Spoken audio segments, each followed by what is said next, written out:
Two Live Crew band member Luther Campbell says he knew Charles Freeman was going to be found guilty. The Florida record store owner was convicted of obscenity on Wednesday for selling a Two Live Crew album after a federal judge in Florida had ruled it obscene. Freeman says he was found guilty because the all-white jury couldn't understand the music. Campbell agrees.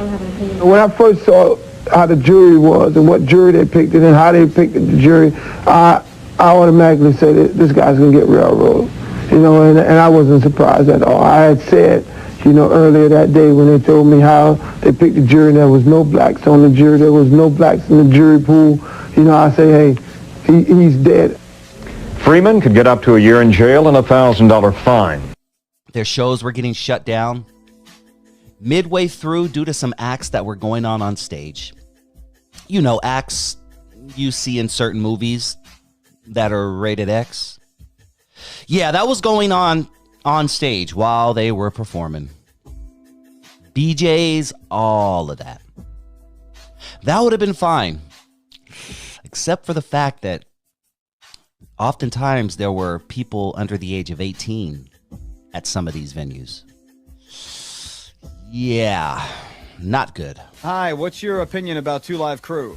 They're cool. Yeah? Censorship sucks. Well, that's one way of putting it.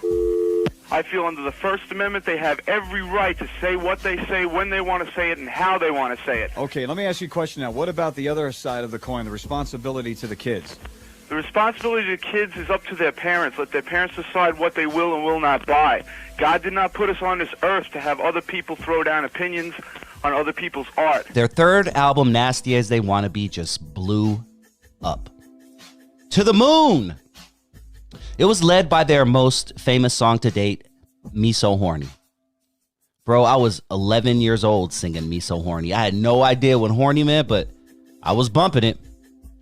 The song Me So Horny used a sample from the classic Vietnam War movie Full Metal Jacket. Well, baby, me so horny. Me love you long time. Very clever. Back then, they did have parental advisory stickers. Stickers warning parents that this is explicit content, so purchase with caution. I do believe NWA were the first to receive such sticker. Not too long before this, actually.